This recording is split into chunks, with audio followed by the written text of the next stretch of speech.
There comes a moment in life when you have to decide, are you playing it safe or are you all in? This is All In Empowerment, the podcast where we crush fears and step boldly into the life you were meant to live. I'm your host, Betsy Martell, coach and adventurer, here to push you past your limits and unlock your full potential. It's time to level up your life because empowerment isn't just a mindset, it's a commitment. So are you ready? Because in this space, we don't tiptoe, we go all in. All right. Well, welcome to All In Empowerment. And today I have with me Carl Weinkauf. He is a friend from childhood. He's known me, well, not since diapers, but you've known me since I was like, pigtails and yeah. A mighty long time. Yes, a long time. We won't say how many years because I can't even calculate. But yeah, so you are an attorney. By education, yes. By education, yes. And you grew up in Wisconsin with me. And so in the summers, we would go to Green Lake to our summer home where we'd hang out. And you lived kind of kitty corner across the street from us. And you grew up in a small town. Very small. Very small. And then you went to, what would you say it was? Like a college prep private school? Went to beautiful Wayland Academy in Beaver Dam, Wisconsin, home of 16,000 busy beavers, as the Chamber of Commerce likes to say. God, there's so many beaver jokes in there. And so when was it okay, so fast forward, you go to Dallas, right? Whatever. But anyway, I just wanted to real quick before we get started, and we'll get back to it later, is you have an Instagram called Wine Populist. It's called @wine.populist. Okay. And so hence the wine today. Cheers. And today we are I meant to research this because I like doing this with Kirkland Costco alcohol, okay? Because it's made by somebody. It's not made by Kirkland. Absolutely. And the great thing to do is always look at the importer who's doing the Kirkland wine. Like this is their Malbec, which of course is from South America, but they have a Chateau Neuf de Pop that's under $20. That's outstanding. I mean, it's very, very good. And that's usually a very expensive wine. Yeah. Yeah. No, it's the same with, there was a bourbon that they get. I can't remember where that came from. Oh gosh, 1792. It was like a year, I think it's called. That's really good. I just got a tequila last week. And it's an añejo, but it looks like Blanco. And it's so smooth. It's called Cristalano. It's Kirkland brand. I think Cristalano, if I'm saying that correctly. And again, not very expensive. And you could sip it. And I'm not like, when somebody told me I could sip tequila, I was like, are you kidding me? Every time I do tequila, I get the shivers, right? You're like, like every time you do a little sip of it. But this is truly, truly like really good sipping tequila. It's interesting about tequila because tequila is a huge thing in Texas. Yes. And I think you really have to be careful now with tequilas because you have all these celebrity brands and they've got a lot of additives in them. Not going to mention any names, but I just love tequila. And there's also in Texas, in the Mexican culture, they have something called sangrita, which is not sangria. Sangrita is like it's almost like a Mexican Bloody Mary mix. It's got a lot of citrus in the tomato juice. Okay. And you're supposed to sip that with your tequila. Oh. And it's wonderful. It's really refreshing. Oh, I'll have to try that. I bet my friend. I'll send you the recipe. Okay, do that. And again, wine.populist, is it? Wine.populist. Yes. So anyway, go check it out because you'll get all sorts of great information like this. And I'm just going to do a shout out real quick since we're talking about Texas and tequila. I have a friend who has a restaurant in Austin, Texas called Nomade. So nomad with an E at the end. And he has all organic, no preservatives, tequila, all 100% agave. I mean, just absolutely to die for. And the food, it's all small plates. And it was funny because we had a Uber driver and he said, where are you going? And blah, blah, blah. And so he's like, well, what kind of restaurant is that? And I said, it's Mexican inspired. And he got angry with me. And he was like, well, is it Mexican or isn't it? And I'm like, well, no, it's not Mexican food or Tex-Mex like they know. You know what I'm saying? Like, as Americans, what we think is Mexican food a lot of times is not really Mexican food, right? No, it's kind of Americanized Mexican food. It's really, for the most part, Tex-Mex. Yeah. And that's what you see course, in Texas is Tex-Mex, which is, I don't know, a lot cheesier and gooier. And Right. Yeah. We put tons of cheese and sour cream and weird things on it. Especially from Wisconsin. It's a great transition. Exactly. It's like we import cheese over everything. It's amazing what they put cheese on here. And inside of. Yeah. Well, like, yeah. And fry. And yeah, it's all good. So anyway, so what we're here to talk about today, and we got off track, which is totally fine with me because we're going to talk a little bit more about the wine and what you're doing with that Instagram. But I wanted to talk about, because all in empowerment, we talk about pushing past fear, being empowered, things like that. And you are the dad of 3 girls. Proudly. Yes. Which is not always the easiest job in the world. I kind of feel like I was born to it now that I'm in reflection. Okay. And I now have 2 granddaughters. So I can't buy a Y chromosome, I've got a neutered male dog. That's as close as I get. So. Yeah. So, okay. So tell me what it means to you for your daughters to be empowered and to be confident and to be self-sufficient, if you will. Well, I have 3 daughters. I have my oldest daughter is 33 and my twins are 31, and they are all, they have chosen something that they're passionate about, and they all are excelling at it. And that to me is quite extraordinary. I don't know what the magic was. I certainly was probably more their mother than me. But it's just great to see that. But I do think, the upbringing part is important. I didn't preach empowerment. I wasn't like, you are a super girl. You can do anything you want to do. You weren't Helen Reddy? No, I did not hear me roar. But no, I think it's just being encouraging to them, not trying to, we all have biases and we all have things that we love, and we'd love to have our kids pursue those things or those interests with us.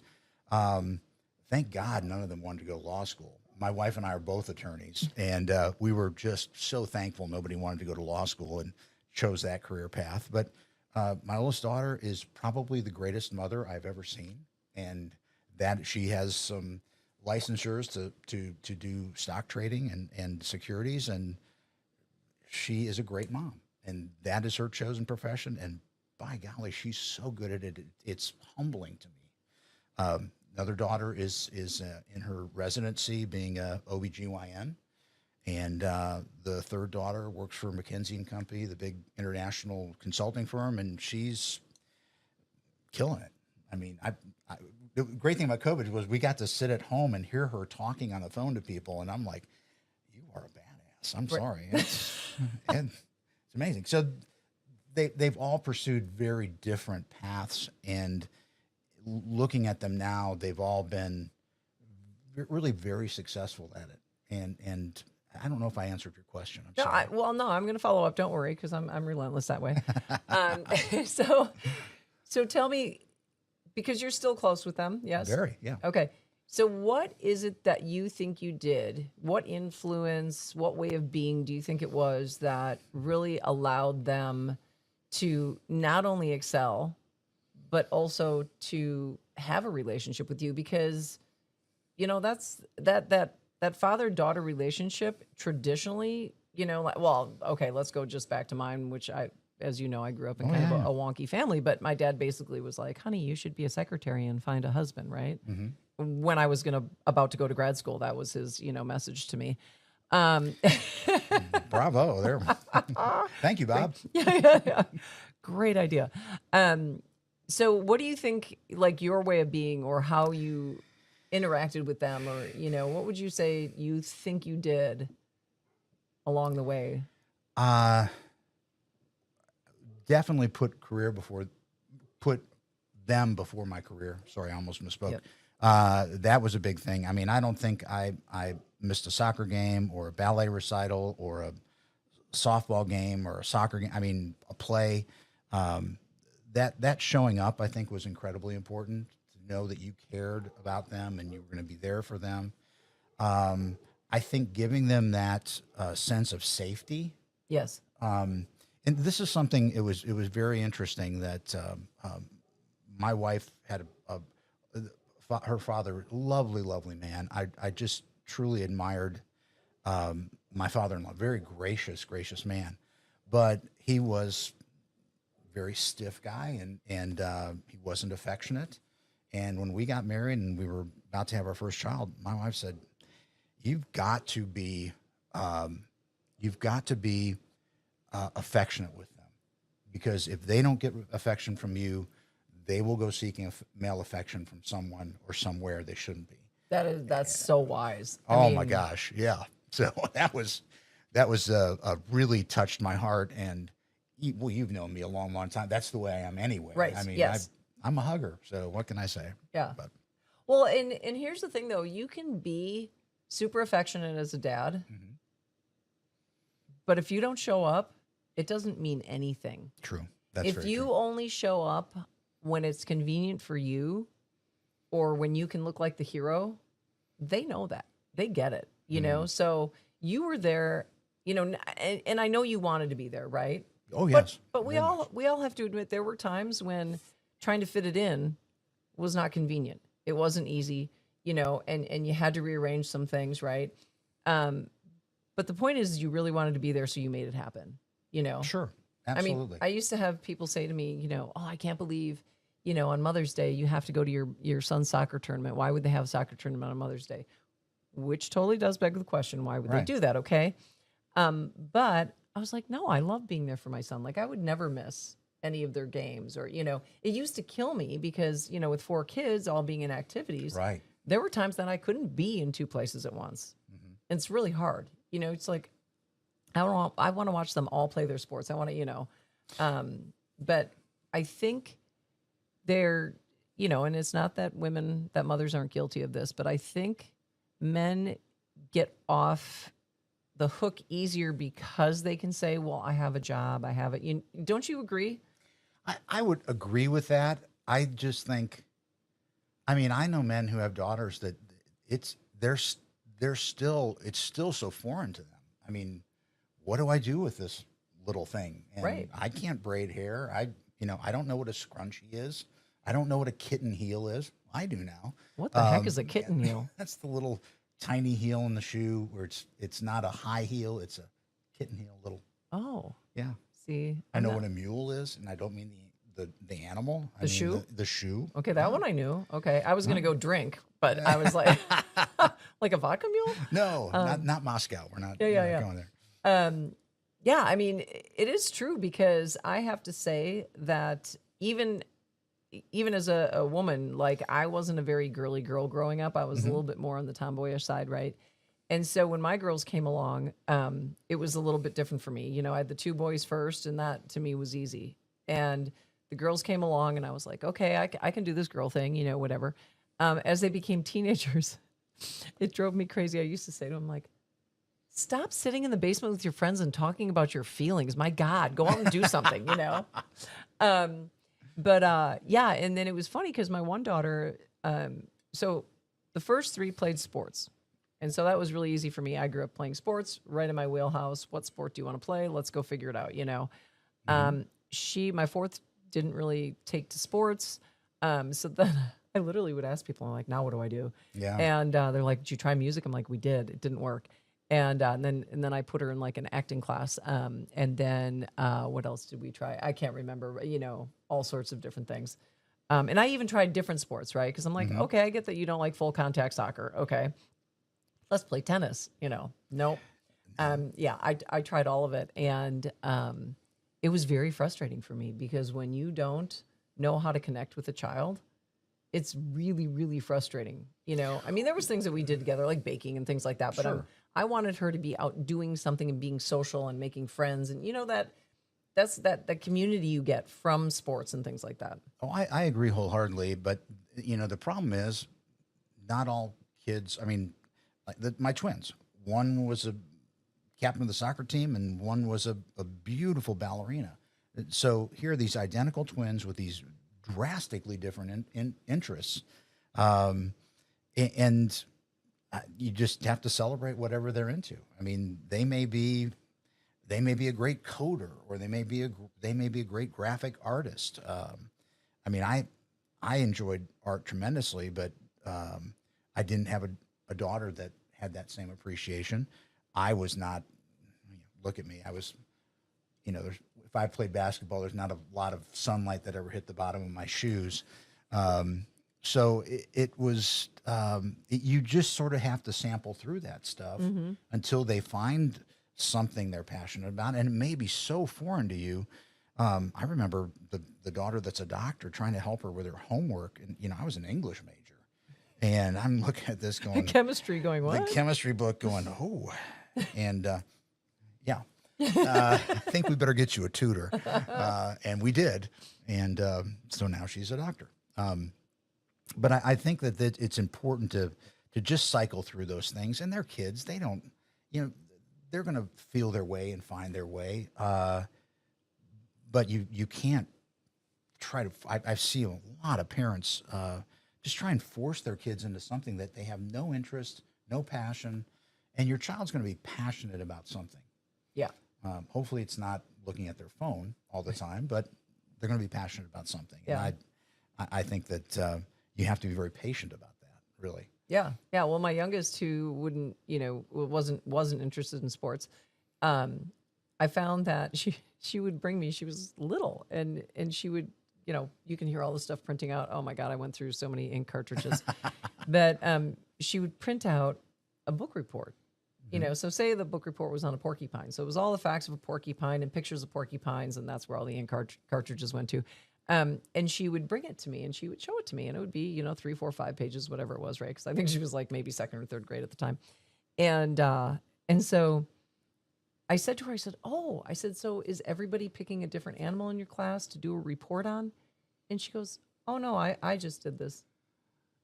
That's fantastic. Yeah. And so I was like, well, that's what she loves to do. And it was funny because then when she was in high school looking, what am I going to do in college?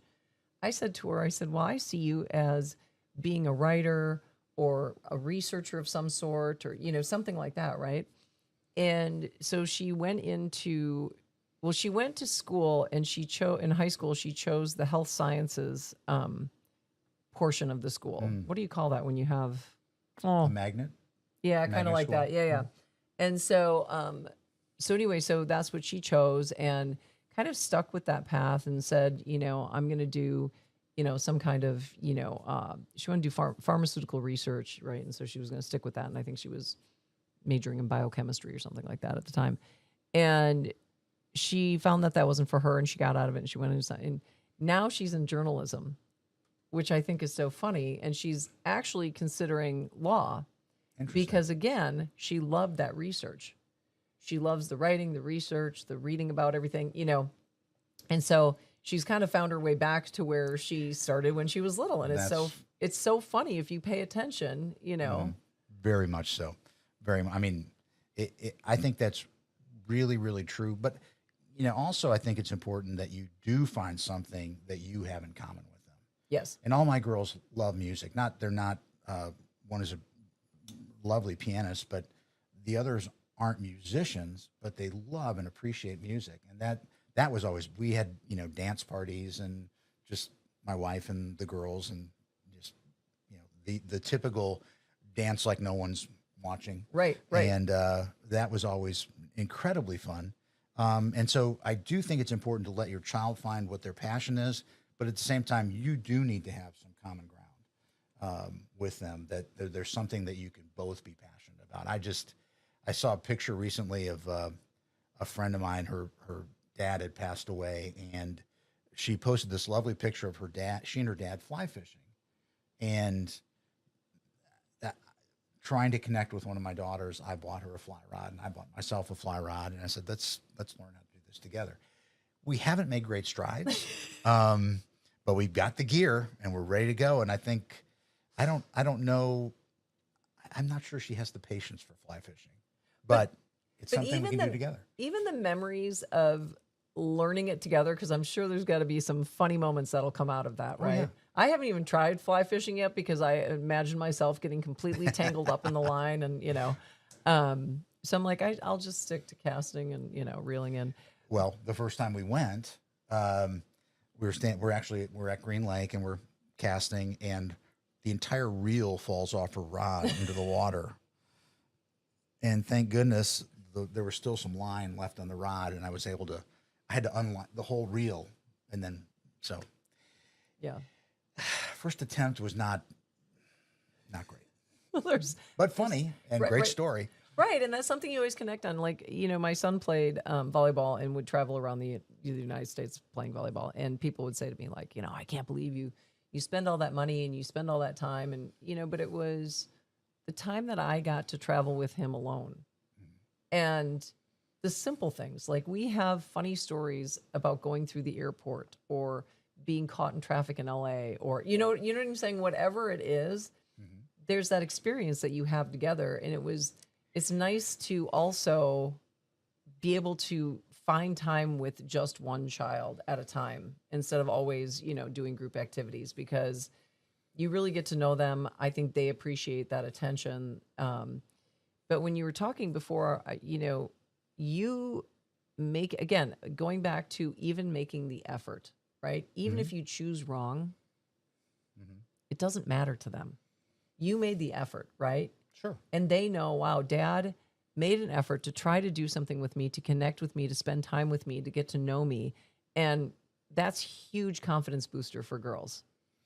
Well, when they were pretty little, I guess it used to be called Y Indian Princesses, YMCA, Okay. and now they can't say that anymore, so it's Y Guides, I think it's called. But we were I think we should bring into that. Indians back. I do too, Okay. and I think I said because Indian style.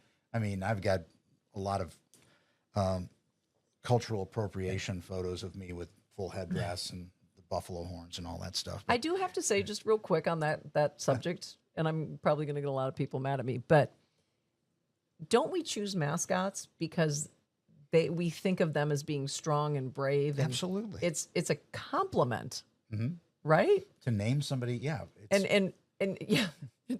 I don't know. Anyway, that's my only thought on it. I'm just going to leave it there. I'm confused by the whole thing, but that's okay. No, I agree. But we were big into that. I was Chief Running Late was my name, and would go on these campouts, and I'd say, Margaret, braid their hair really tightly so it will last all weekend, because I don't know what to do if it comes out of the braid. And we had so much fun doing those campouts, and I will say what you were saying earlier about the one-on-one time, like your son in the volleyball tournaments. I had probably some of the deepest conversations that I had with my daughters were in high school when we're driving back from a soccer tournament or a tennis tournament, and you're in the car for Texas is big, so right. You're driving back from Wichita Falls or Cedar Park, Texas, and you have a chance to have some really deep, meaningful conversations. And if you've spent the time to gain your child's trust, they ask you very, very interesting questions, and questions that they're so curious about. Right. What would you say is the most difficult thing you had to answer that one of your girls asked you? I don't think I can't point to anything that was really difficult for me to answer. Some of them were hard subjects, like, they're in high school, now it's boys. Right. And, one daughter, I said, she was interested in this boy, and we'll get into this topic, I'm sure. But I said, I just said to her, does he make you a better person? Does he cause you to be better? And she really took that to heart. Certainly kissed some frogs along the way, but I think that was a powerful conversation. And I don't know. It just seemed that you talk about life. There are certain songs we listen to that when they come on now, we still laugh and giggle about that song. Or when I was taking to college, they would say, play the song list that we had when we went to the tennis tournament. So it's really very touching. Yeah. Again, it's just time and making the effort. It's not It's not as complicated as people try to make it out to be. I think that is, I don't know, was it Woody Allen or Groucho Marx or someone said that 90% of life is showing up. Mm-hmm. And we, our house that the girls were raised in, we had a back house, and the town we lived in didn't allow you to have renters. So we had youth pastors from our church living back there as the girls were growing up. And those guys, years later would say to me, you were such a great mentor to us. And I said, I sat around a fire pit with you and drank beer and wine, and we told jokes and goofed on each other. How was I mentoring? Oh, you have no idea how that kind of just showing up and being there for someone, talking to them, spending that time. We can go into this a little bit later, but I think we have a tremendous, almost a problem with loneliness in this country, especially among youth. Yeah.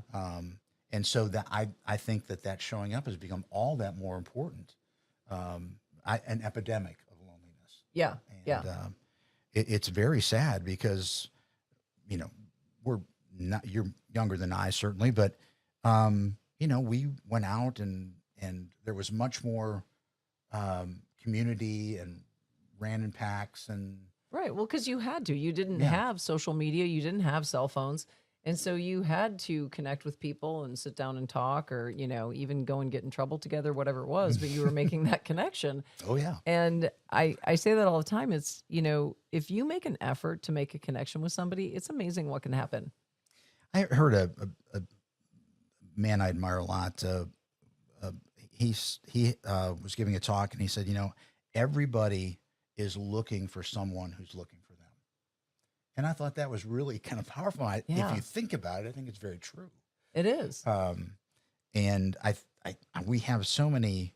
I've really tried to make an effort in the last year to have fewer superficial conversations. And I think part of it is having some questions that get you over that, BS first question, like, how are you? Right. Or, I'm good. what do you do for a living? Boring. To questions like, well, what's exciting in your life? What's new in your life? Right. Is there something that you're really proud of that you're working on? Which immediately is so much more engaging. Right. And I just have tried to make an effort to not have those superficial conversations. Yeah. That last 20 seconds. Right. And it's funny when you do dig a little deeper, how people open up to you. Cause you think, I'm going to ask this and that person's going to be like, what's with you? And you'd be surprised at how many people open up to you and absolutely how deep they'll go, almost as if they've been waiting for it, for somebody to show interest other than how are you today? I've done this before. It's really interesting. When you say, maybe to the checkout clerk at the grocery store or whatever, and they're just like, and I'll say, how are you today? And they say, good. And I'm like, the way they say it, you're like, okay, that was just not a automatic response. I'm like, are you really? Mm-hmm. Are you really good today? And not facetious, but like really like heartfelt, and they're like, no, not really. I've had, whatever. They'll open up and they're like, thanks for asking. I've almost had every single person say thank you for asking because I was showing an interest and I talked to them for maybe 30 more seconds than normally would have happened. Do you know what I'm saying? And it's just that little bit, that could change their day. Well, I think I agree with you completely. And I think asking those questions that you can almost see the excitement in their eyes that you've expressed an interest. And I'm not saying, Carl, pat myself on the back that I'm having all these marvelous conversations, but you talk to folks like that and it's remarkable, like the questions I was saying earlier, the eagerness that they want to share with you about certain things, or even maybe there's a sadness that they want to share. I've got a friend who's a pastor in Texas who's marvelous about, in getting in Ubers and having these amazing conversations and, suddenly they're both weeping or they're both hysterically laughing and really it's something that I don't think it comes naturally because I think we all want to, boom, I'm moving on. Mm-hmm. So as I say, I've been trying to train myself to be a little bit more intentional about having those conversations. And I think going back to the kids, you know, just saying, how was school today? Well, you're probably going to get a crappy answer. Oh, if you had boys, Yeah. you're lucky if you got a grunt. Oh, there you go. Yeah, boys don't give you information about what happened at school today. Yeah. Sure. But if you say to your child, what was the most important thing you learned today in school? Or what really excited you about what in Right. this class or that class? It's remarkable how that changes the conversation. A more open-ended question, because even how was your day today is really a closed question. It's Yeah. really a yes or no. It's either good or bad, right? Right. Good, bad, Exactly. yes, no. I used to, when the boys were really little, I used to read them a story at night. And so I'd have them get in my bed, big king size bed. I'm like, all right, let's all, climb in bed and I'll read a story. And when I was done reading the book, I would just put the book down on my chest and just sit there in silence. And all of a sudden, they would start chatting. Fascinating. Yeah. That is fascinating. I think that would be really, really interesting. Yeah. To just let them fill the silence with whatever they were going to fill it with, which was always my favorite time. It was always so much fun. And being goofy with your kids too. I don't know. That just came into my head, like I just remember, my kids would be like, Mom, use that voice that you use when you read that book, just show your goofy fun side. I couldn't agree with that. I mean, I had a couple of personas that are sort of family lore. I had I used to go and read at the girls when they were in elementary school. It's called Cactus Carl, and I had boots and spurs and cowboy hat and I would read stories to them. And I still have, I have a couple packets of thank you notes they wrote to me. These little first and second they're graders, so cute. Yes, adorable. And I just was so grateful that teacher allowed me to do that and do it for several years. And I still have parents come up to me and say, how's Cactus Carl?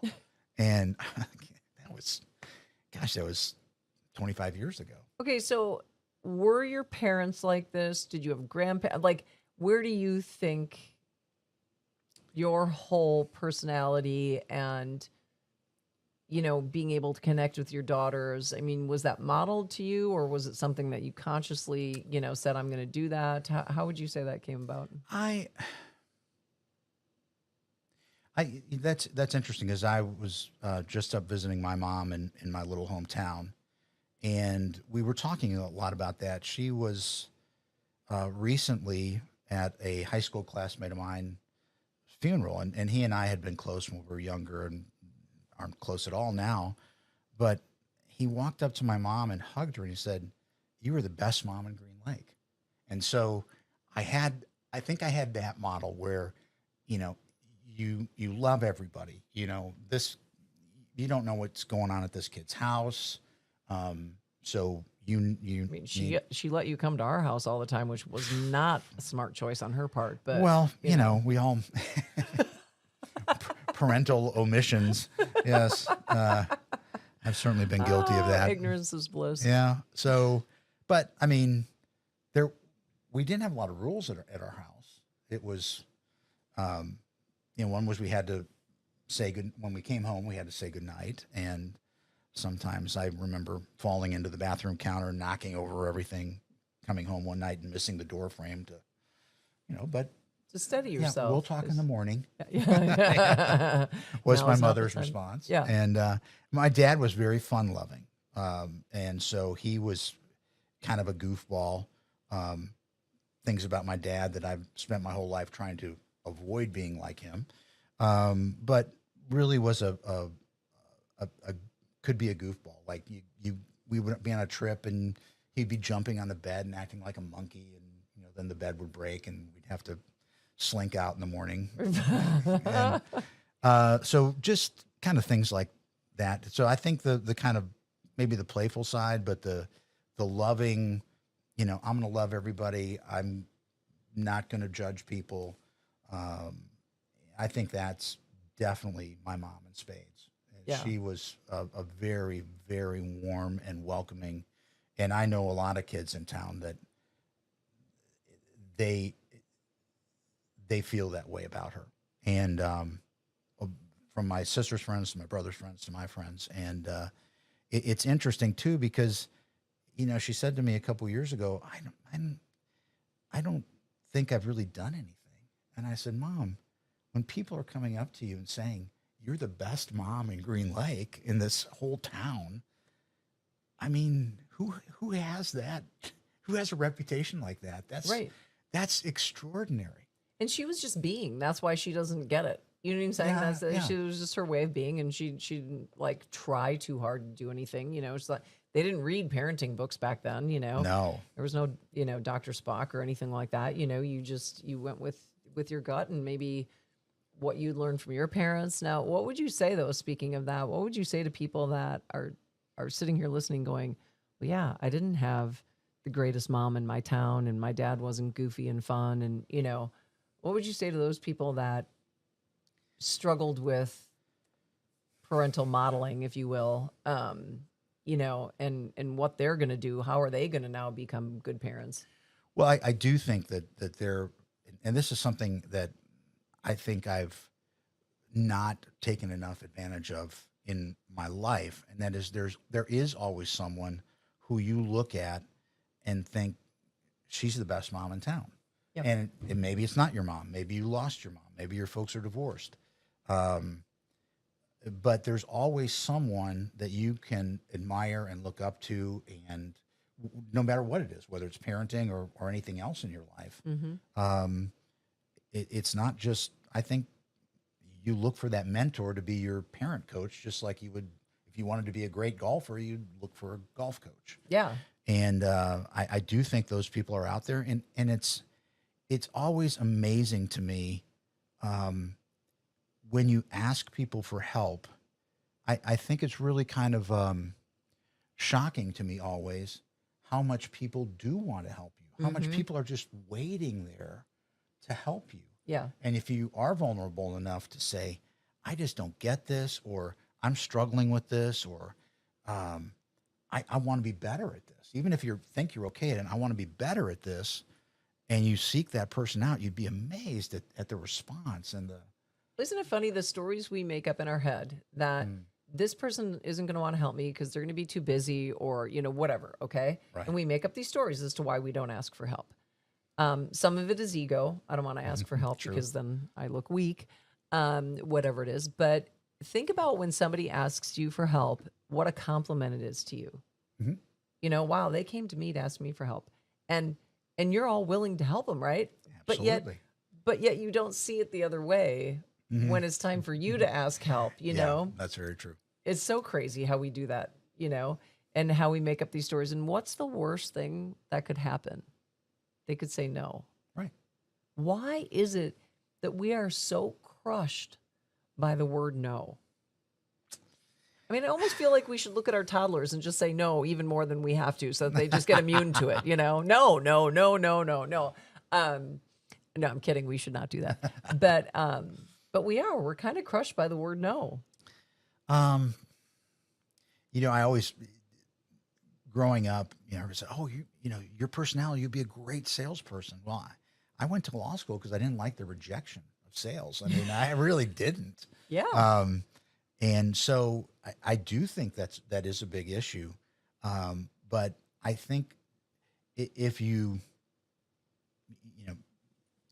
get the courage to ask that first person, it's usually pretty surprising what the response is. And especially like I'm on the board of a couple of nonprofits, and if you ask people for money, they'll give you advice. If you ask people for advice, they'll give you money. It's kind of an interesting, but the people that can give you advice strengthen your organization or strengthen you. I'm really, really surprised. I don't know if you read any Tim Ferriss's work, but he wrote the 4-Hour Work Week. And one of the things he talks about is he reached out to John Grisham, the author. And I mean, you and I sitting here, would you ever think John Grisham would respond? No. But he was persistent and got through the channels. And Grisham was very helpful to him and answered his questions. And, so I've got this much time. As long as you don't abuse their time, they're really, really very encouraging usually. Right. Because you're interested in something they're passionate about. Right. Right. So. And they love to share it. They love to talk about it. That's how I was just talking this morning with my sister about, how do young kids or anybody find what they're passionate in? Mm-hmm. And it's like, okay, well, think of something that you do and you could do it for hours happily and think that maybe only 5 minutes had passed, but you'd really been doing it for 2 hours. Okay. Yes. And something that when you talk about it, you completely change. Your face lights up, you sit taller, you talk louder, maybe even a frequency higher than normal, things like that. That's the stuff you're passionate in. Sure. It's not that hard to find. Well, I'm sorry, did I interrupt you? No, go ahead. No, I in fact, it was funny. When I started the Wine Populist, I was talking to a friend of mine, and I am not in love with the law. I sort of went to law school and then figured out I was more entrepreneurial. Mm-hmm. And but then I had the golden handcuffs on and a mortgage, and so. But I was having a drink with him, and he's older and kind of a mentor to me, and he said, "Carl, you got to pursue this wine thing because whenever you talk about it, you light up." And really, sort of doubling back on what we're talking about, one of the things that I was interested in wine, but I'm also interested in younger people. And see, and not in a weird way. Yeah. I'm sorry. Yeah. You didn't know you had Carl Epstein on the show. No, but I'm interested in encouraging and helping young people. And part of the Wine Populist is I'd done some research and realized that people under 40 consume the majority of the wine in the United States. Yet they're afraid of it. They don't know a lot about it. They're, going to a restaurant, look at a wine menu, and how is this? I like the name of that one. Yeah, and or the label's pretty. Right. And so I thought this would be a great way to not only pursue something I'm passionate about, wine, but create a community where other people could learn something about wine in a very unjudgmental,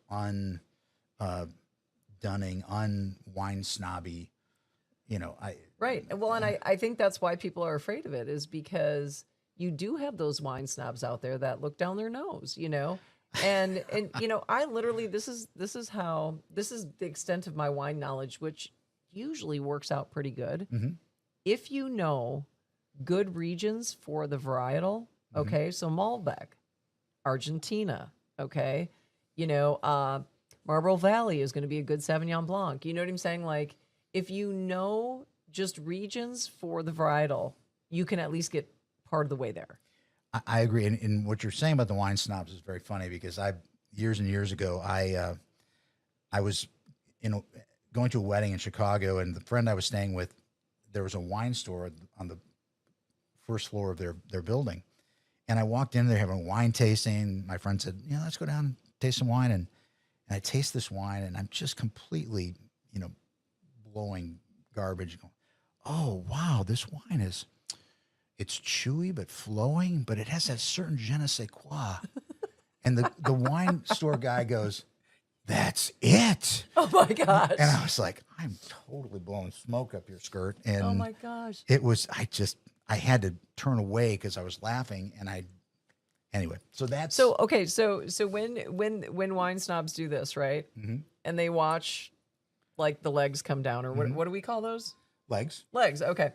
So anyway, we're in Australia, and Australians know a ton about wine. They drink wine all the time, pretty much all day. And no, I'm just kidding, not all day. But anyway, so he was pretending because they were all talking, but they don't talk snobby, but they know their wines, and they're talking about wines, and this guy knows nothing, right? So he thought he's like, yeah. And he looks at it, he goes, whoa, this wine has some good hang time. I love it. And did they... And they all laughed. Yeah. They laughed. They knew he was messing around. But yeah, I mean, if you make it fun, who cares if you call it legs or hang time or whatever? You know what I'm saying? Like, absolutely. Just learn the basics, have fun with it.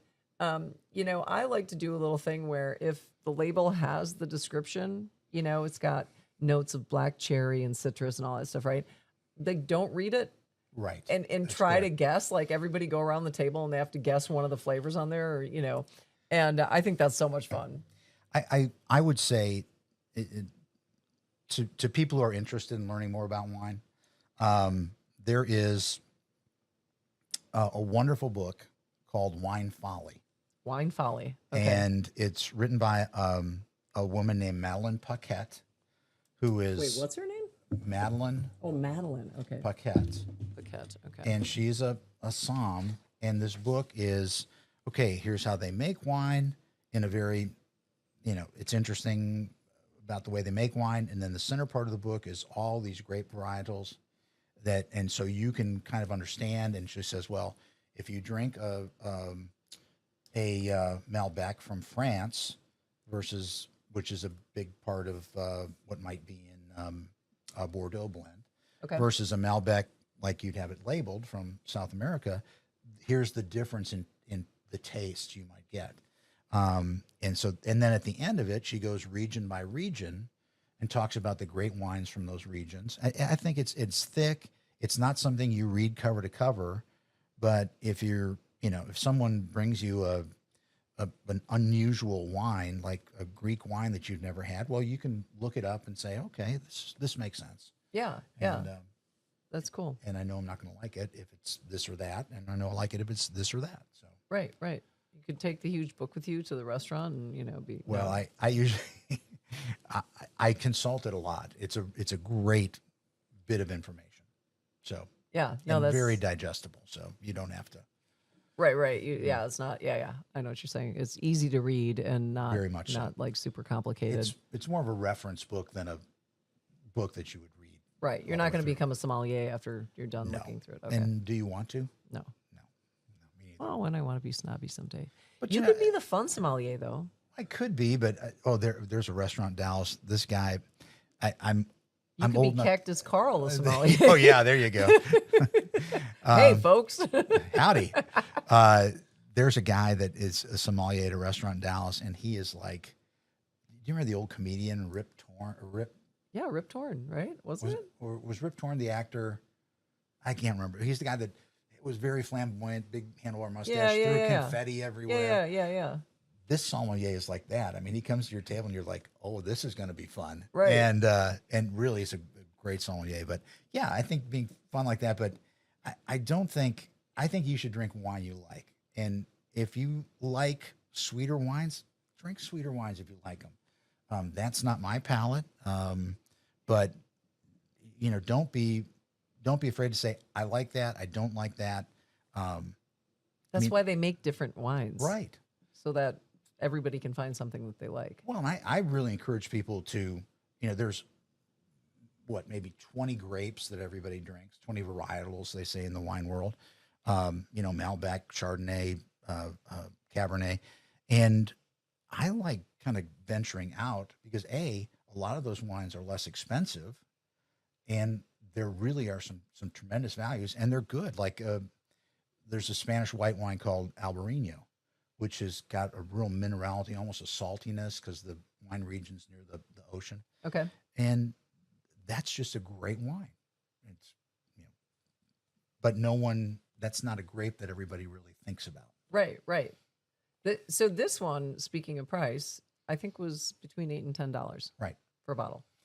I don't think you can go wrong with the Kirkland in-house brands. Yeah. And I would love to research this Malbec and see exactly what winery it comes from. Mm-hmm. Usually if you get on Google, you can figure it out. Like you said, if you figure out, your Mendoza, I think it says Mendoza, right? I think it's Mendoza, Argentina, so. this one. But yeah. Okay. So let's go back to Yes, Carl. we're getting a little. Carl. Yes.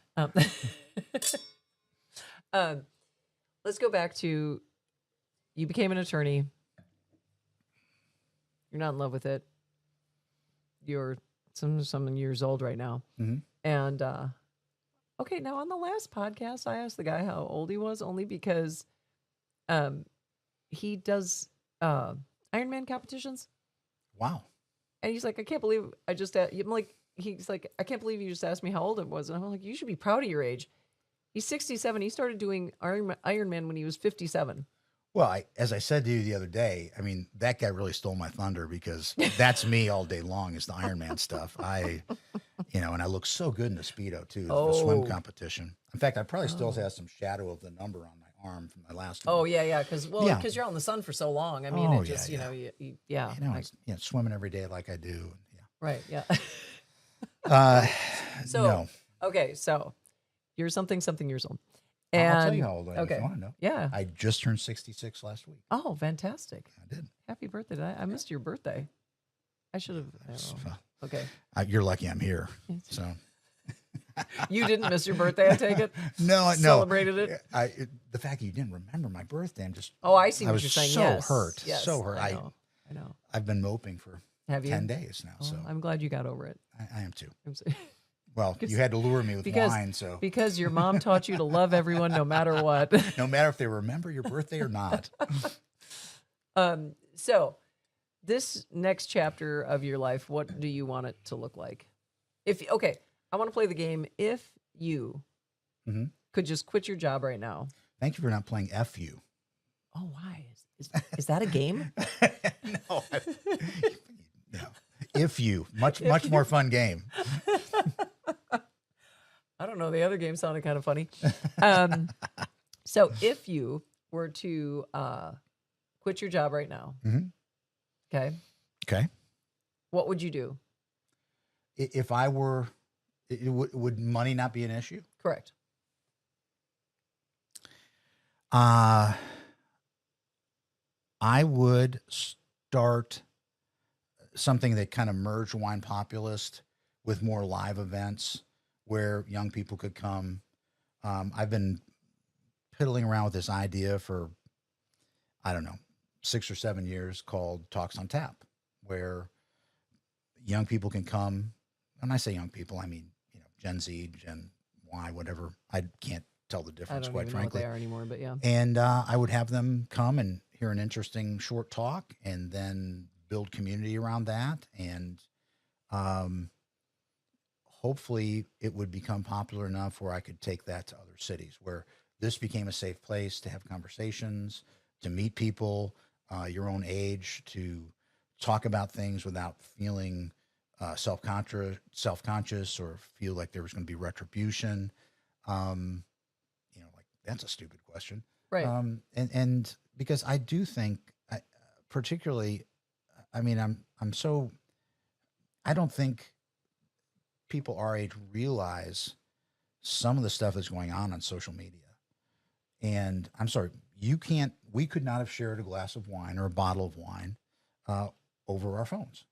No. You have to be together. You have to be face to face.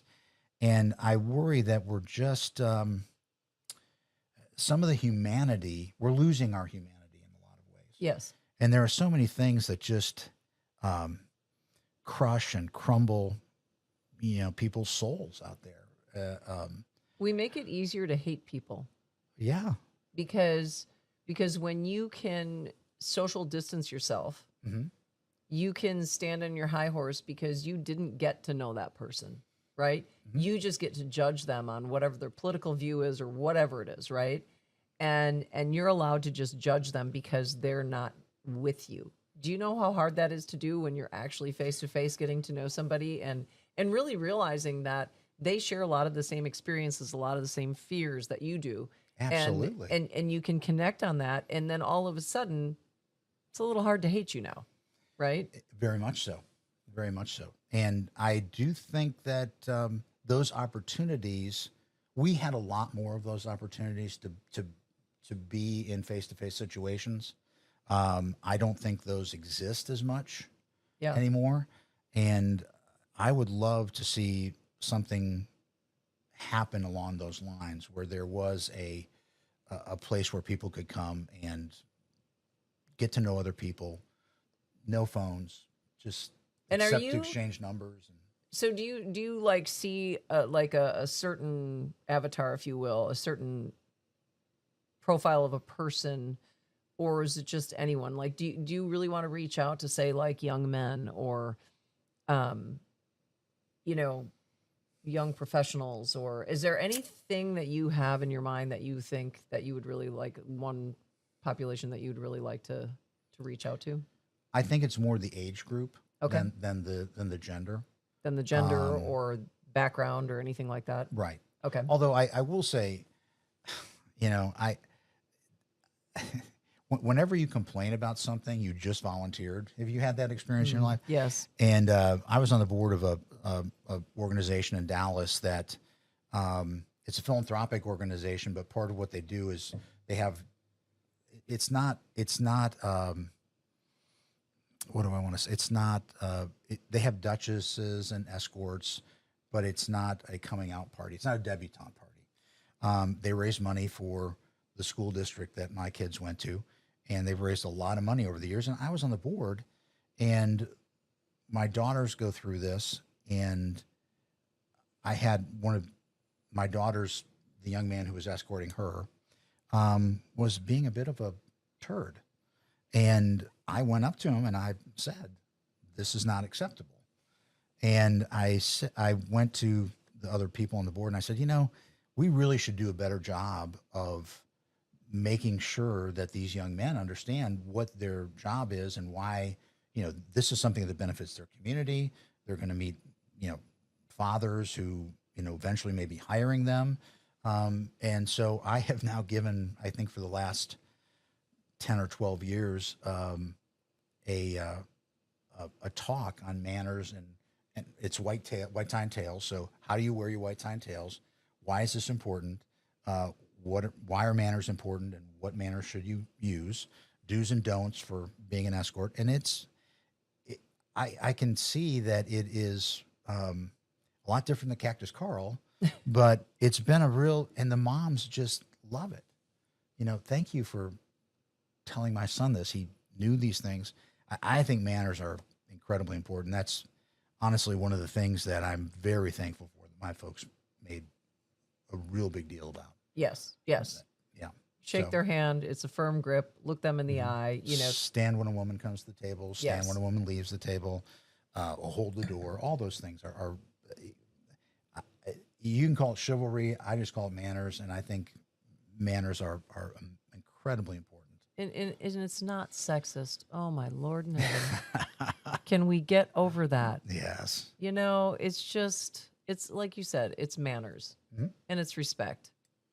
And I think it's so lost. I was overhearing a conversation when I was at a hotel a couple weeks ago in Austin, Texas, and this couple was complaining about their Uber driver. And finally I had to break into their conversation. I'm like, I am so sorry, but I think I had the same Uber driver, because what they were saying was this guy got out of his car, opened up, the trunk, and just stood there. Okay. Mm-hmm. And I said, I had the same thing happen to me. I said, he opened up the trunk and he was like 6'4", in shape, young, right? And he just stood there and looked at me until I lifted up my heavy ass suitcase and put it in his trunk, and then he closed the trunk, right? And when we got to the airport, he opened up the trunk and then stood there and looked at it. And I, so then I grabbed my, suit, and he didn't look at me and say like, hey, I have a shoulder problem, otherwise I would help you, or my back is hurting, otherwise I would help you. And they said, oh yeah, well, did he look like this? And I said, oh no. And they're like, really? There's more than one of those here? Because we were hoping it was just one guy that was like this. So yeah, it's not sexist. Like I'm not going to be offended that, he helped me, because the other couple, the man was saying like, this guy didn't even help us with all our bags. Right. So it wasn't like, men appreciate it too, right? Like, hey, yes. Can I help you with at least ask, can I help you with your bag? And yeah, but I'm not taking offense to a man helping me with something and thinking like, oh, well, he helped me because he thinks I'm a weak, feminine, what who cares, No, nobody, I hope people don't care, but maybe there's some radical feminists that feel that way. But the other thing too is that I was very fortunate in that most of the jobs I had, high school and college, were all jobs where I depended on tips for the majority of how well I got paid. Right. And here's a guy who, you go on the Google app, you're going to rate him, you're going to tip him. Yes. Or not tip him. So that's what always shocks me about things like that is why would you not make the extra effort to pull the bag out or to, have a bottle of water or a phone charger in the car, or because let's face it, Uber gets a big chunk of what that fee is, and they don't get a big chunk of what your tips are. So why would you not be doing everything you could? Right. And that's the beauty actually of Uber over taxi cabs, right? Taxi cabs, I mean, that's a shot in the dark, man. Yeah. You don't know what you're getting. When we got in taxi cabs, I don't know if you remember like New York City back in the day. I mean, you put your life in your hands. It was like a contest to see if they could drive super fast through the city and weave in and out of traffic and stop super fast and almost hit pedestrians and, and a lot of honking. A lot of honking. But they didn't get stars, right? They didn't get reviews. No. So you had no idea. I mean, they were foreign. They didn't speak your language. You had no idea what you were getting into. At least now you can look at your Uber driver before they show up and say, are they 3 stars or are they 4.9 stars? How many trips have they, completed? All this stuff. And so I don't get it. I don't understand. We had an Uber driver in Austin a couple weeks ago. And if you get on Google Maps and you put in your destination, you can, at least on my Google Maps, you can see how fast you're going. Right. And so I quick put the destination in because I'm like, this guy's going really fast, uber fast. And so I look and he's going 87, weaving in and out of traffic on the freeway. That's excessive. That is excessive. Yeah. And so even for Texas, that's excessive. Yes. And it takes a lot to make me afraid of something. And I was afraid. And I was with my daughter. And when we got out and she said, "Oh my God, I'm so mad." I'm like, "You're mad?" I'm like, "Aren't you afraid?" And she goes, "Oh yeah, I was afraid too." But she said, "I'm really mad that he drove like that." And she said, "I was going to say something." And I said, "I was too, except he seemed angry." And so he was the one that got angry about the Mexican restaurant thing. And, brother. And so I'm like, I really didn't want to tick him off any further by saying, "Could you please slow down?" Right. Yeah. Cause we could have been in a world of hurt at that point. But the beauty of it was he got 1 star because you can't give him no stars. I don't think anyway. And then they give you reasons why you gave him only 1 star, and, excessive speed was one of them. So I, did that, and he did not get a tip. No, they need to add "afraid for your life." Right. In those things. Because I've had a couple of those. Yeah. Yeah. But I mean, that is the beauty of that. I also took Waymo, which is the driverless, I saw your video of that. Yeah. That was spooky. It is. It's so cool though. And here's the thing though. I don't even think they're allowed to get on the freeway, but maybe, I don't know. You'll have to look into that.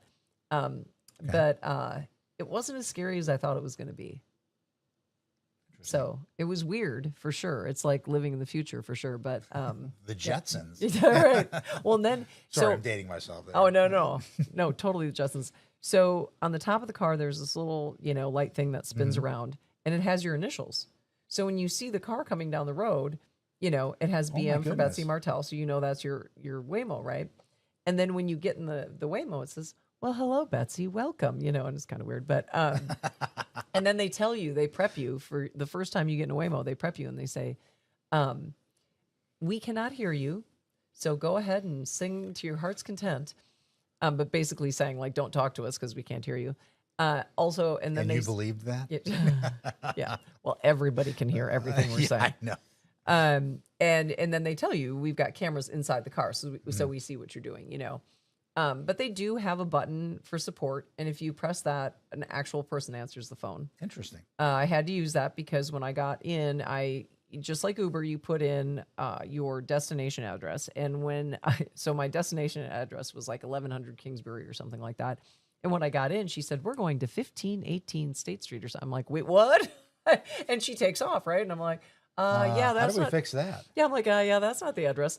And so I just pressed the support button. He goes, "Okay, let me look it up." And he said, "Oh yeah, it's right on the corner." He said, "It's just dropping you off at the corner of, whatever." And I'm like, "Okay, good to know, because I'm thinking, how do I stop this thing? I'm already in it, Drag your foot.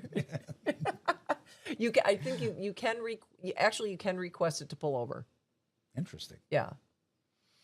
So I understand they're coming to Dallas, so I will report my experience. Yes, it is kind of fun. Anyway, we get off track. So why do you think, going back to your idea of what are we calling it? Talks on Tap. Talks on Tap. Why couldn't you monetize that? It was a rhetorical question. No, I guess you could.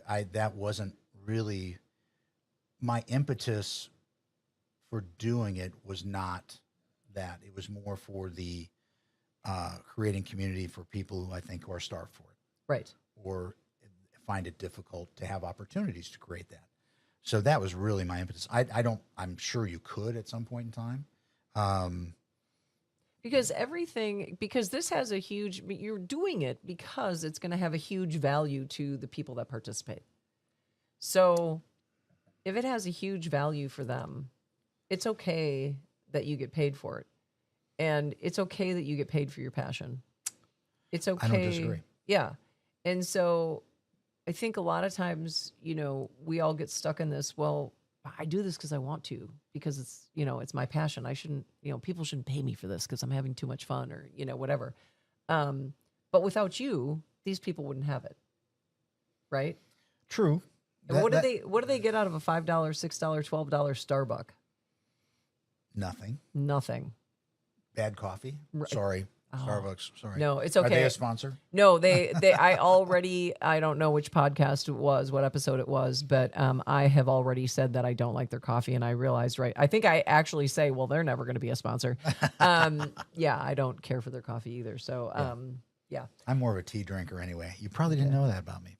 Oh my God, I can totally see it. Oh, Do you put the pinky up? No. Okay. All right. Well, are you sure? I'm positive. You might just, you don't even know you're doing it. I don't like I'm a Irish breakfast tea guy. It's hardcore. And a mug. Yeah. Okay. Mug. Well, Cactus Carl, of course, he's going to have a mug. I mean, Cactus Carl doesn't put his pinky up. Stand your spoon up in it. That's the kind of coffee, kind of tea we drink around the campfire. Okay. You sounded so manly there. Oh, I don't most of the time. Well, I'll have to. The rest of this interview will be done in my manly voice. Thank you for having me, Betsy. You look marvelous today. Why, thank you. Oh, Lord. So, okay, so that's, what do you think keeps you back from, besides money? Mm-hmm. Besides money. Remember, money's out of the equation. Right. What do you think keeps you from pursuing your passion? Well, actually, it's interesting you should ask me that question, because I have pretty much decided that in the fourth quarter of this year, I'm going to put on one of these events. Good. So I am meeting with a couple people when I get back to Dallas. I've been talking to a guy who leads a young adults group who he's got a bunch of kids who've gone through this training, and I shouldn't say that. They're young adults. Forgive me. But they're motivated. Now they need to be activated. And I think this would be something that they could get behind. So, one of the things that's actually held me back is I've always been good with ideas, not so hot with execution. Okay. And so I have kind of been hoping someone would cross my path that would be kind of a partner in crime. Yeah. But it wouldn't be a crime. But right. It would be, someone who is better at execution than I am. And the other thing too is, I worry. You joked about me wanting to help young people. I do worry about being creepy old guy.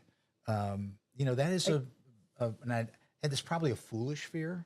It is, based on the relationships I have with young men and women. And again, that's a societal thing that's been put on you, right? Right. And it shouldn't be. Well, and I don't think that was when we were growing up. There weren't creepy old guys. Well, at least we didn't talk about it. We didn't talk about it, right. and I don't think I knew any. Did you know any creepy old guys? No, I don't think so. Yeah. See, so. Yeah. But and here's the thing. So execution. I always said if coming up with ideas, like fun ideas, was a job, that'd be my job all day long, millionaire. Right? Yeah. But execution, I have found over the last couple of years, is believing in it, talking about it ad nauseum, every single person you talk to about it and you talk about it passionately, they'll get on board. You will enroll them into your dream. And it's amazing the stuff people will throw at you. Well, I know a guy, and not all of it you're going to take and not all of it's useful. Right. But that starts the ball rolling for the execution. And that was a huge thing for me to realize that when I change my way of being, and I really believe in this, and I really believe it can happen, right? Mm-hmm. How many times have you said, oh yeah, this would be really fun, but it'll never happen? You've already talked yourself out of it. Right. But and you're right, because I think what has been a recent motivation is this has been on my heart for such a long time that I'm kind of like, okay, there's a reason I can't let this go. Right. And this is something that it's more now to me. I think I've realized it's more of a calling than something fun I'd like to do. Right. And so in that sense, and also I met this younger guy, and then he's introduced me to a bunch of adults that have sort of backed that community, many of whom I know.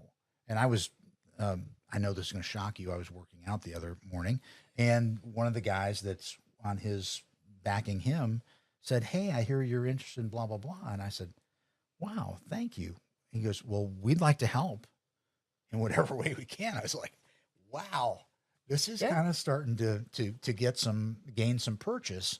And so I'm, next time you have me on, I will have done one or two of these, I hope. Oh my God, that'd be awesome. So, but I mean, I'm sorry, I've just invited myself back. Absolutely. I invite everybody back for a second episode. Yeah, no, always. So when people ask you, so say you meet somebody in the airport. Mm-hmm. I'm Carl. I'm Joe. Joe says to you, so Carl, what do you do for a living? Well, I used to say, I help those injured by the carelessness of others. I'm a plaintiff's personal injury lawyer. Yes. So I thought that was always pretty good. That made people, what? That did make people lean in and ask. But what if you switch the script a little bit and you said, well, I mean, currently I'm an attorney and have been for years. However, what I'm really pursuing now is this new passion of mine where I'm going to do these tap talks, and this is what tap talks are. And look at the conversation you'll have. I think that's fascinating. Yeah. Yeah. Because I mean, not that being a personal injury plaintiff attorney isn't fascinating, and I could ask you tons of questions and you could tell me fun stories and whatever, but I think that's something that people could relate to more. It is interesting. I think one of the problems though is, I talk to people and they say, oh, Gen Z, Gen Y, they're lazy. They don't follow through on anything. And I just want to say to them, okay, who's raising Gen Z and Gen Y? Whose fault is it really that they're that way? Right. And are they struggling with things that you're not providing the leadership for, you're not providing the outlets for? You can blame it on social media all you want, and I don't think that's helpful. Right. But at the same time, I think you better be aware of who raised that person, right, and who caused that person to be that particular way. So, that I think there's a little bit of a problem if you say, well, I'm just kind of thinking through it now as we're talking. What is my elevator pitch? Right. What do I do? Well, I help young adults find community and blossom, or whatever it is. Maybe blossom's not a very good word, but I help young people find community and find confidence, something like that. Yeah. And I'm sorry, I'm just kind of no. And this is what I'm talking about. So as you do this, as you use that as your answer, right, you will find your elevator pitch, right? Because the more you talk about it, right, the more you're going to narrow it down. And the more people, here's the thing, when people ask you questions, they help narrow it down for you. They help define what your elevator pitch is going to be. Thank you. That's true. Yeah. And I mean, this is our brief conversation we've had has been helpful in that way. Yeah. Yeah. So, I mean, when you say you're going to do these tap talks, so there's going to be the wine tasting. Yes or no? Maybe. It depends. I mean, I was hoping that I wouldn't be the focus. Maybe one would be about wine, but one might be how to do. Okay, what's it like to do improv comedy, or what's it like to run a political campaign, or what's it like to run a nonprofit, or how do you, like we were talking about earlier, how do you talk to people? How do you engage people in more meaningful conversations? Things like that I think they're, if you think about it, the mind reels with how many topics might be of interest. And of course, just because they're of interest to me doesn't mean they're going to be interest to someone 40 years younger than me. Right. So I have to be careful about that. So I do need, I think, sounding boards. Yes and no. Mm-hmm. Because you can make anything interesting. I mean, when you were younger, didn't you find the stories from the older people just fascinating and their viewpoints just fascinating, and you can learn so much from them? Mm-hmm. So I wouldn't totally play it down to their age group either. I mean, yes, you have to keep them engaged, but they can learn a lot from you, And in fact, it's interesting you say that, because the guy that I ran into who said, "Hey, I hear you're interested," and I was like, "Wow, who told you that?" I go to church with him and have known him for a long, long time, and didn't realize his interest in it, and he, of course, hadn't realized mine.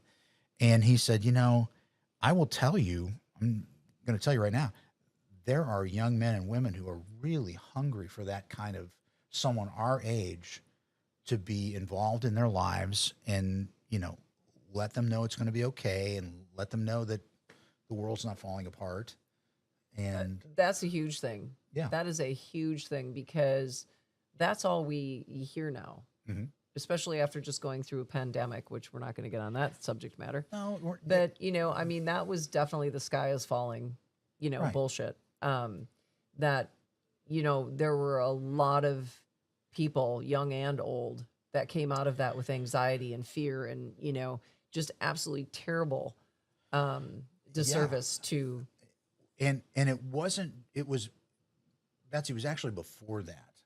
Now, my brother is the dean, as a dean at a university, and he told me that 75% of their students at that university suffer from anxiety or depression or both. 75%. I mean, college to me was so much fun. There was so little responsibility. I mean, I've always said college is the last time you can throw up on someone and they'll forgive you. Right. I mean, college is why there's no responsibility, and these kids are wrought with. I keep saying kids, and I'm sorry, they're young adults. No, I call them kids. They're wrought with anxiety and depression, and it's tragic to me. Yeah. Well, and again, you go back to the loneliness, the isolation. Right. However, there's also a huge nutritional, physiological component to it also, that, the food that these kids have been eating, the preservatives and everything else that they've been putting into their bodies all these years, are terrible for your gut biome. Mm-hmm. And your gut biome has a lot to do with your mental state. And people don't know that connection. So I think if these kids, after all these vaccines and antibiotics and preservatives and everything else that they've been putting in their body, if they really took care of their gut biome and got that in shape, so to speak, and healthy again, that would relieve a lot of depression and anxiety. If, again, community Right.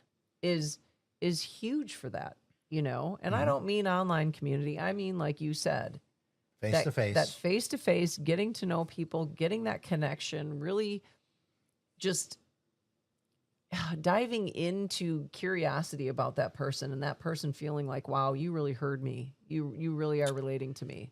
There's a wonderful podcast called Diary of a CEO, Stephen Bartlett, and they're fascinating to watch. He has very interesting health people on there, which I'm sure would be fascinating to you. But he created this deck of cards that was great questions his guests have had. He asked them to please, if there was one question you'd like to ask everybody, what would it be? And it comes in a deck, and I thought, there's part of my deal is, okay, now 5 of you there, 5 of you there, and you're going to have this card, and everybody's going to go around and answer this question. And I mean, you have to be vulnerable to answer the question. You have to be honest. And I don't think there are a lot of opportunities to be that way. Yeah, no. We live in like I said, I think there's an epidemic of loneliness. I think there's also an epidemic of unkindness. Mm-hmm. And my opinion is kindness always wins. Yeah. Ultimately, kindness wins. And again, you can be unkind on social media because you're hiding behind absolutely the virtual reality, right? Right. Whereas in person, it's really hard to say that face to face to somebody. Mm-hmm. So I think that's what else is important. Okay, going back to college, Mm-hmm. I don't know. I mean, ask Don, but my kids, all right, college now, they barely go to college. They barely actually walk in the doors. It makes me so angry. You have no idea. What are we paying for when these kids are taking most of their classes online? Mm-hmm. We're paying exorbitant amounts of money for them to have online classes. They don't, I was talking about even the exercise alone. They don't even have to walk across campus. Do you know what I'm saying? And bump into anybody? Like all they do is wake up in the morning, they walk 10 steps, get themselves a coffee, 10 steps over here. Now we sit down and, we're online. It's BS, Right. They're not meeting people. They're not, having to. Here's the thing. This is what I love about kids being on teams. You have to learn how to deal with other people when you're on a team. Whether you like them or not, you have to be teammates, right? You have a roommate. You have coworkers. You have a partner in life, right? Mm-hmm. You have to learn how to deal with these people. And, you have to try to understand and compromise and do all these things, right? How do you do that online? You can't. You can't. It's not possible. No. And I find that incredibly frustrating. And you're right. I mean, I've you read these stories about the bullying that goes on over social media. Would you ever walk up to someone and say, you should kill yourself? No. But it happens all the time on social media. And these poor kids, and it seems like they're getting younger and younger and younger that are getting bullied in this way. And golly, it's, I'm all for, I'm certainly a bit of a free market, free thought person, but just the cruelty and the unkindness is staggering to me. Yeah. Yeah. And it's because of the anonymity. Mm-hmm. It's the anonymity for sure, because they don't have the balls to do that face to face. They don't. No. I mean, at least not to that extent. No. They might say, I don't really like you, but they're not going to say, go kill yourself. It's just, it's outrageous. And you can get that's a great thing about, if I'm looking at you and we're talking, I can get a read from you whether you like me or not. Right. And you can't get that over the internet. No. Over social media. I'm sorry. Yeah. And that's staggering to me in and of itself. That's one of the. We're designed to be able to read those things, and our brains process those things. And if you don't have the opportunity to be face to face, that takes that whole chunk away. Yeah. And by nature, we're pack animals. We are not meant to live in isolation. And so, we're supposed to have community. We're supposed to have all that. So, yeah. All right. Well, we should start wrapping it up. Oh, I thought we were going to talk about male vulnerability. Oh, we were. Maybe we'll save that for next time. I Okay. don't know. Well, no, That's let's fine. talk about it real quick. Actually, because I like that question. I think I've asked almost every man that's been on the podcast. Their definition, and I have a really hard time saying this, just so I'm going to really do some tongue exercises here. La, la, la, la. What is male vulnerability? See, I can't say. See, I've talked myself into not saying it. What does male vulnerability mean to you? Vulnerability in general, I think, is probably the most courageous thing you can do. I think being vulnerable with people and letting them know how you feel and that you're not comfortable or that you feel like you're screwing up or you don't get it. I think it takes great courage to say those things to people or to be that honest with people. So I think vulnerability is A, courageous, B, honest, and I think we should all be honest. But male, and I don't really think male vulnerability is any different than any other kind of vulnerability. No. Maybe you think I'm wrong, but No. I was actually going to say that. But it's just that there's a tendency for men to hold back Right. and not be vulnerable. In fact, I had a really great discussion with a man, and he said, "I don't know what my girlfriend wants. I just know that she's really frustrated with me, and I think it has to do with me not being vulnerable." Mm, And I said, "If you're not being vulnerable, I can guarantee you that's what's right. wrong." Because, and he's like, "I don't know what that means." And I said, "I'll tell you what that means, at least for me, but you're going to have to ask your significant other, ask your girlfriend what it means to her so that you know what she needs from you. She doesn't mean that you should be a blubbering, crying, you know, pile of, whatever. Mhm. I you need to tell her what your emotions are. Right. And when she asks you, "Hey, something seems wrong, what's going on?" Don't just say nothing because you think you have to be chivalrous or I'm fine. brave or strong or whatever, because when you say that, she most likely knows that there is something wrong. And when Mhm. you say there's not, that means to her that you don't trust her enough to open up to her. I think that is spot on. And I think it applies to whether it's a intimate relationship, whether it's a parent-child relationship, whether it's a work relationship. I mean, think of how if you're a leader in whatever organization you're in, and you're not vulnerable with your coworkers and your employees, that that effect is you think you're being stoic, Mm-hmm. and we're just going to push on through. But what that does to everybody else around you, if you're running a team, I mean, that team's going, well, gosh, then I can't be vulnerable. I can't raise my hand and say, I'm struggling. I'm having a problem. I don't get it. So there's that, and so as a leader, you don't really know what's going on with your team. You don't know what's going on with your kids. You don't know what's going on with your significant other.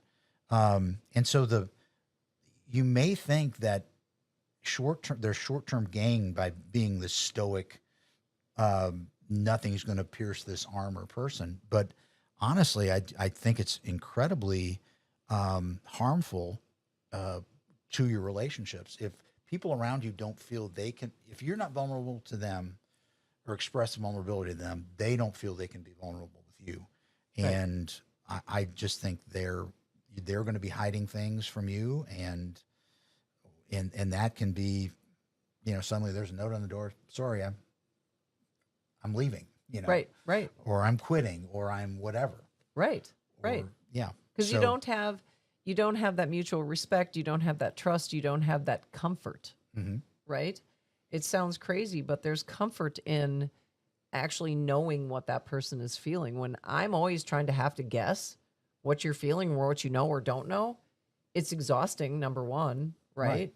But I'm always kind of on eggshells because I'm like, Absolutely. well, okay, so when I said that, they kind of made a face, but they didn't really follow up with how they felt about it. And Mhm. so now I don't know how they feel about that. So I'm going to make up a story in my head, which can go so many different directions and usually not in a good one, right? Good way. Um, but oh gosh, you were saying something. Oh darn, I forgot. Well, you were talking about leadership, which I thought was interesting the way you said it, which is so true, and we don't think about it. You started with leadership, and then you defined all the leadership roles, No. Yeah. which people don't realize that. When I went to the leadership training, right? Mhm. And people are like, "Well, what do you need to be a leader of? Are you CEO? Are you, no, that's Mhm. not. You're a leader in everything. Absolutely are. Everybody is a leader at some point in time in their life, right?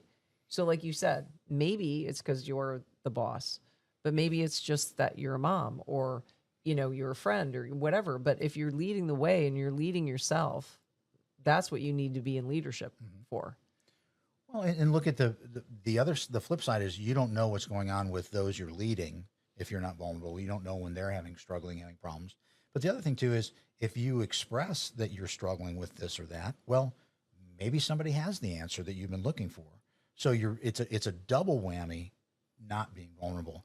There's a so Dallas has a very kind of affluent suburb that called Highland Park, And I remember asking a friend of mine, we were sitting in the bleachers at a game, at a high school game. And I said, you know, how's it going? How's it going with you? And he goes, well, do you want the Highland Park answer, which is I'm fine? Or do you want the real answer, which is things are pretty crappy right now, and here's why. And I said, we're close enough friends. I want the real answer. And it was a fascinating conversation, and it brought us both very, very close. That's the other thing I was going to bring up, is that male vulnerability isn't just about being vulnerable with your girlfriend or your wife or your significant other. It's about just your guy friends, right? Right. How many guys just hang out and talk about, sex and sports and, whatever, and that it's very surface. And nobody ever brings in like, hey, I'm afraid I'm going to lose my job, or hey, my relationship with my wife is really suffering, or I've got this kid and I don't know what to do with them because they're acting out at school and, whatever. They never do that. But if they did, I mean, I shouldn't say never, but, it's rare, Right. But if they actually said like, hey, Joe, let's get together and have coffee, instead of being in a group and watching the game, let's get together for coffee. And if you sat down and looked at Joe and said, how's everything really going? How are things with your family? How's your job? Is there anything you would change in your life? Is there anything, any dreams or anything that you have that you would like to pursue? People don't do that, especially men. It's, oh, let's talk about the stock market. And, Right. And when they talk about their career, it's just like, well, what's your next promotion? Or, you know what I'm saying? I mean, it's not. What are you struggling with? Right. And I think that's a very powerful question. And I think we're all struggling with something. Right. Minor, major, we're all struggling with something. Yeah. And maybe not. And maybe they say, you know what, this is the first time in a long time that I've been really happy in my career. And that's another conversation. It doesn't have to be bad stuff. Let's celebrate it then. How cool is that? And then you get to know what he wants to celebrate, right. Which gets you closer. Absolutely. Yeah. So men, be more vulnerable. That's all I'm saying. You'll be rewarded for that. Yes, absolutely. Okay. So we're going to wrap it up. And next time. So wait, it's July. When are you going to have Tap Talks? When's your first event? It'll either be in late September or early October. Okay, you heard it here first, people. If it doesn't occur, then I'm coming after you. I guess I'll never come back to Wisconsin. Because you will hunt me down. Am I young enough to come to one, or Sure. do I have to like pretend like I'm a younger person? No, you're incredibly youthful. Okay, I could like pull my hair back, and this is my trick, by the way. If you want to look younger, like pull your hair back in a really tight ponytail, like ballerinas and gymnasts do, and it like really just like lifts and pulls out the wrinkles. That has always worked for me. I know. It always works for me, and I mean it takes 10 years off this guy. So you should try it. I should grow your. Maybe that's why men have longer hair now, and they put it up in a man bun. Well, I can't have a man bun because they've got this horrible bald spot from all the break dancing I did in my youth. So the man bun is not going to happen. No. And I like being married to my wife. If I had a man bun, there's certain well, those are deal breakers, right? Yeah. Hey, next time let's talk about deal breakers. I love deal breakers. I think they're the funniest thing in the entire world. But just I always say, be careful what you wish for, because I know so many people who've said, like they get divorced and they're dating and they're on, online apps, and so you feel like you can like pick a puppy out of the litter, right? That's kind of what, right? Yeah, okay. Right. I don't want the runt. I want the one that's friendly. I don't want the one that has too much energy. Like, this is how you go into these dating apps, right? And it's so funny. I had this friend, she's just like, well, I don't want him to be my height or shorter. I don't want him to be terribly older than me. I don't want him to live too far away from me. And who did she date? Some guy that lived 6 hours away, I think was maybe as tall as her, if that, okay? And was, I don't know, 7-8 years older than her, right?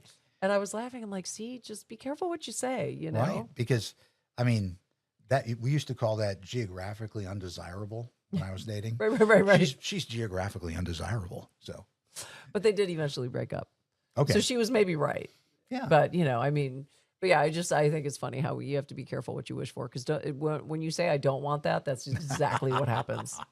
And it did for her. Yes, it did. So anyway, well, thank you so much for being on. So wine.populist on Instagram. Then we've got the book Wine Folly by Madeline Paquette. Paquette. Paquette, okay. And that'll be in the show notes. But I do want to say that if any of you were touched by anything we talked about today, or you just felt like you aligned with it, or you have comments, you don't like what we said. No, if you don't like what we said, just keep your comments to yourself. No, I'm just kidding. Or if you want to get behind Talks on Tap. Right. Talks on Tap. You've got some brilliant ideas about that. Yes, Talks on Tap. Well, you don't even have any social media for it yet, right? No, I don't. Okay. I do not. All right. Well, look for it. I'll get the message out there when it comes. This is actually, I've taken a hiatus from Wine.Populist. So this show with you is kicking off me reinstituting Wine.Populist. Oh, good. So I'll start posting again. I love it. And I think the thing that was missing is the social media I've had where I'm talking with someone about wine, much more well received. So yes, yeah. Than me just saying, here's the wine I'm drinking. Right. Unless you were dressed up like Cactus Carl. Well, you might want to try. I was wearing seersucker a lot because I'm trying to become an ambassador for this company that makes seersucker suits. Oh, what's the name of the company? Haspel. How do you spell it? Haspel. Okay. They sort of invented seersucker, and it's a New Orleans company. And so if anybody out there has connections with Haspel, this guy wants to be an ambassador. And I would wear seersucker year round if I could. I love that. I love it. Okay. Seersucker's making a comeback then. I'm feeling it. It's not just for summer anymore. No. There you go. It really isn't. Can you have a tweed seersucker? No, you can't do that. No. That's not even possible, is it? They actually have a black and a navy seersucker. So you can wear it during the winter. Okay. All right. Well, I want to see some. All right. So Wine.Populist, seersucker, Talks on Tap. No. Wait. Talks on Tap. Talks on Tap. Okay. Exactly. I think I said it wrong before. Okay. Talks on Tap. We got it. Yes. All right. So follow, subscribe to me, to Wine.Populist, whatever you want to do. And as we say on Wine.Populist, be kind and share wine. I love you guys. Oh, I love that. I got to come up with a tagline like that. I don't have anything. Well, we'll work on on that. it. We're going to work on it. Okay. All right. So thank you so much for being on. And, Betsy, it was an absolute delight to be here with you. Yeah. And we'll talk to you again soon. Usually we have these conversations without recording and, still beverages though. Right. I know. And then we always say we should have recorded that. So now we have. So, all right. So we're going to see you after the talks. After the first. Top. So we're going to, somewhere in October, end of October. So now I've drawn the line in the sand. Mm-hmm. And I know someone who's not going to let me blow it. So, yes, I'm excited. I'm too. Very much so. Awesome. Thank you. All right. You're welcome. Thank you so much for coming. Thank you for being such a great friend too. Oh, absolutely. All right, everybody. We'll see you later. Hey, if today's conversation inspired you, please consider leaving a review, commenting, and sharing this episode with somebody who could benefit. And don't forget to follow us on YouTube, subscribe, and follow on YouTube to stay updated. And I want to shout out to Audio Alchemy Productions for making this podcast a success.